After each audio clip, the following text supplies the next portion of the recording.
Members of Congress should not be trading stock. Members of Congress are trading daily based on information that the public doesn't have. And I am 100% committed to banning stock trading by members of Congress. I mean, listen, the American people look at people like the former Speaker of the House, who makes better returns than anybody in America. They look at senators who were investigated during the COVID pandemic for their miraculous stock trades, and they say, how is this possible? Members of Congress are trading daily based on information that the public doesn't have. And now I'd like to recognize Senator Hawley for his comments. Thank you very much, Mr. Chairman, and thank you for working so diligently on this and accommodating my many suggestions and concerns over a period of months to make this the strongest possible bill. I think it's a terrific bill. Senator Scott threatened me a moment ago that if I made a lengthy statement, we might lose his vote. So I will be extremely brief. I just want to point out that the historic nature of this finally getting to a vote. There's been a lot of talk about banning stock trading by members of Congress. Never have we been able to get a vote. We're going to get that vote today. And I just think that this is such a simple proposition. The American people, when I go home and I say to folks, they ask me about stock trading, here's the thing that absolutely stuns them. They can't believe that it's legal already. They can't believe we can currently do it. Most members of the public think it's already banned. And when I say, actually, it's 100% legal, they say, why? And there's no good answer to that question. We should be here to focus on the public's business, not private gain. We shouldn't be here day trading. We shouldn't be here focusing on our stock portfolios. We should be here doing what the American people sent us to do. And that's what this bill is about. With that, I yield back, Mr. Chairman. I came in here happy to vote yes on this self-flagellation. For my own part, what I did when I ran for office, I divested myself of all my marketable securities, turned them into cash. I've been sitting on cash. And you know how much I've lost in terms of opportunity cost since that point in time. So, from my standpoint, I was able to do that. I had the capability of doing that. And I thought that'd be the honorable thing to do. My wife has since purchased an ETF, which this does exempt, and I think that's a good thing. I would caution people in terms of, I'm going to vote no now. We don't want to turn Congress into a rich man's club. I think it's already suffers from that.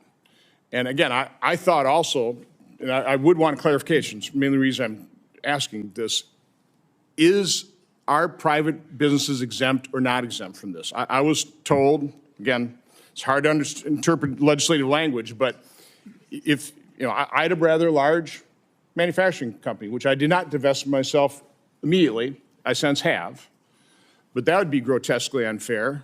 We're going to limit the number of people, by the way, qualified people. I actually want people with manufacturing experience or business experience. People who've been successful in life. I'd like to see successful people come to Congress and bring their successful skills to bear here. So, again, I agree with Senator Romney. Insider trading is already illegal. I don't know. I think there's all kinds of suspected abuse. A lot of people come into Congress and all of a sudden they're multimillionaires later. I think we do need to exercise caution. But again, I'm primarily speaking at this point because I want clarification. Does this or does this not exempt a private company of somebody who's going to run for office or a member of Congress? I mean, all of a sudden, does that have to be divested? Because I think that'd be a travesty, quite honestly. Is there an answer to that question? The answer is that it's exempt if it's a small business as defined by the Small Business Administration. So how small is small defined by? 500 and under. 500,000. 500 employees and under is a small business. Yeah. Definitely put me down as no. So let me ask a question. So if you have 1,000 employees and you own it and it's just your private business, you have to divest of that business? Well, that's insane.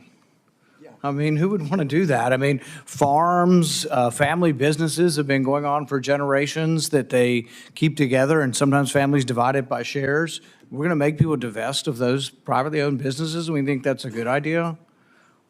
I don't know. I mean, the thing is the popularity of voting for this to show you're against bad things is out there, but it's like, one of the senators today said that no congressperson should enrich themselves from illegally obtained information. That's not what this bill's about. This isn't about illegal information. This is about owning stock. This means you're criminalizing everybody who wants to own stock. There's potentially a 27th Amendment violation in this too, with taking people's salary. That's being adjudicated before the courts currently. But to vote against this sounds like, oh gosh, you're for corruption. Nobody's for corruption. There are laws we passed, and I voted for the Stock Act a couple of years ago, and the Stock Act helped to ban or further ban what was already illegal. It has always been illegal to do insider trading for anyone in Congress or otherwise. With the Stock Act, the way I understand it is we reaffirmed that. But I do fear that we're doing this, and I'm torn between what will the perception of how this vote will be, and actually the how badly the bill is written of what it will do. And did any of the authors of the bill have a comment on whether this would require President Trump to divest? Senator Hawley, do you know what the answer to that is?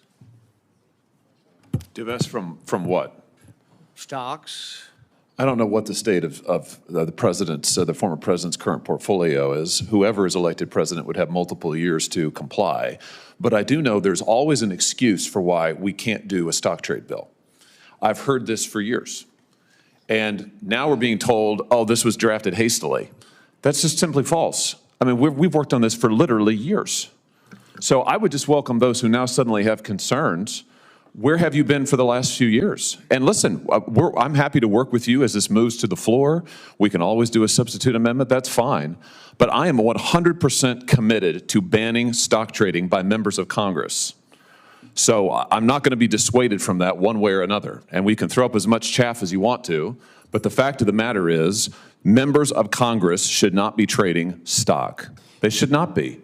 And I know that there are those on this panel who have never supported and are never going to support a stock trade ban. And that's completely fine. That's your prerogative. But let's not pretend that this is about anything other than that. That's what this is about. But what about banning of owning of your business? I got a family, I don't, but let's say I have a family business and it's got 1,000 employees and I own it. I have to divest in that? Do you think that's a good part of your bill? Is that the current, Mr. Chairman? Listen, again, I'm happy to work with anybody who has concerns on substance, who would actually like to get to a result on this and thinks it will improve it on the floor. I'm delighted to work with you on it. Can I make a suggestion which would solve this? Don't force divestiture. You run for office, you have a stock portfolio, that's it. Now you can't trade it. Okay, you can't buy more stocks and trade stocks, so you want to run for, you can hold on to your stocks. Okay? You can always divest. Okay? You can always buy an ETF. Don't force people to sell their business. Don't force them to sell stocks they already hold. Don't force divestiture. Once you're here, you can't be buying and selling. Again, I don't do it. I did divest. I turned it all into cash. Okay? So that's how I handled myself. I don't want to force what I did and everybody else, though. Not everybody's in my position. I don't want to turn Congress into rich man's club. And by the way, I certainly don't want to impose a self-flagellation on other branches of government. We can do this to ourselves. I don't think we should do it to the executive branch or the judicial branch. Congress is a rich man's club. That's the problem. That's what we're trying to fix. I would suspect that I probably have the fewest assets of anybody sitting on this dais. I am not a rich man, unlike those to my left. So, I mean, listen, the American people look at people like the former Speaker of the House, who makes better returns than anybody in America. They look at senators who were investigated during the COVID pandemic for their miraculous stock trades, and they say, how is this possible? To think that this might become a problem in the future is frankly fanciful. It's a problem now. It is, and it's not just in perception, it is reality. Members of Congress are trading daily based on information that the public doesn't have. And now we've heard the insider trading. I understand that insider trading is banned, but let's be honest. Members of Congress get information that is technically not insider information as defined by the securities laws that is nevertheless extremely beneficial to know, and often we get it earlier than other people do. That's why senators rushed to trade stock at the beginning of the pandemic and were investigated for it. Ultimately couldn't be prosecuted because technically it wasn't a violation of the securities laws. Was it a good idea? No. Should it be happening? I submit that it should not be. So again, I just want to say to anybody who would like to support this bill but says I have concerns over technical aspects of the drafting, I hear you loud and clear, and I'm happy to work with you on that. Answering your question, former President Trump, owns 114 million shares of Trump Media and Technology Group Corp., worth $3.776 billion. He would be required to divest that. All right? That would be at a massive disadvantage for him, not to mention his other investments. Yeah, what if so he's so stopped? you have Senator Johnson has proposed, what makes a lot of sense, which is to say, if you have investments, you don't have to sell them to run for office. You can't trade. But I didn't say this bill wasn't drafted quickly or hastily. I said it was drafted poorly. All right, there are a number of things the bill does which ought to be done, which I would support. But causing people that are running for office, including the President of the United States, to have to divest of all their public and private enterprise securities is simply something that's a mistake and would prevent people from running from office, including the person who's the Republican nominee for president. Senator Marshall, you're recognized for comments, and then Senator Langford, you're next. So thank you, Mr. Chairman. Certainly, I acknowledge the issue you all are describing, but I'm still going to support this bill. I think it's important enough that we get it to the next step, and hopefully the process can improve it. I would be impacted by the current legislation and have to divest myself of companies that we own prior to getting here. I agree with you completely, but I think this is so important. We need to move forward. My only wish is that we would have included spouses the moment it impacts us, because that's where it's being abused, is on spouses making some of these trades. When you have hundreds of thousands of people following a spouse's member of Congress through a Twitter feed, obviously there is a problem. So I'm ready to move forward with it. Appreciate everyone's efforts on this, and yes, it's got to be amended going forward. Thank you. Thank you, Senator Langford. Thank you, Mr. Chairman. As a person who's sitting to the left of Senator Hawley, we should put our bank accounts side by side and do some comparisons on it. As a former youth pastor, let me just ask a couple of questions on this. Senator Marshall, I think committee is the place to be able to hammer this out rather than between committee and the floor. Committees are designed to be able to have this kind of conversation to be able to figure it out. And my concern is this gives the perception of members of Congress are no longer trading wink, wink, nod, nod, unless it's an ETF, unless it's a mutual fund, unless it's other things.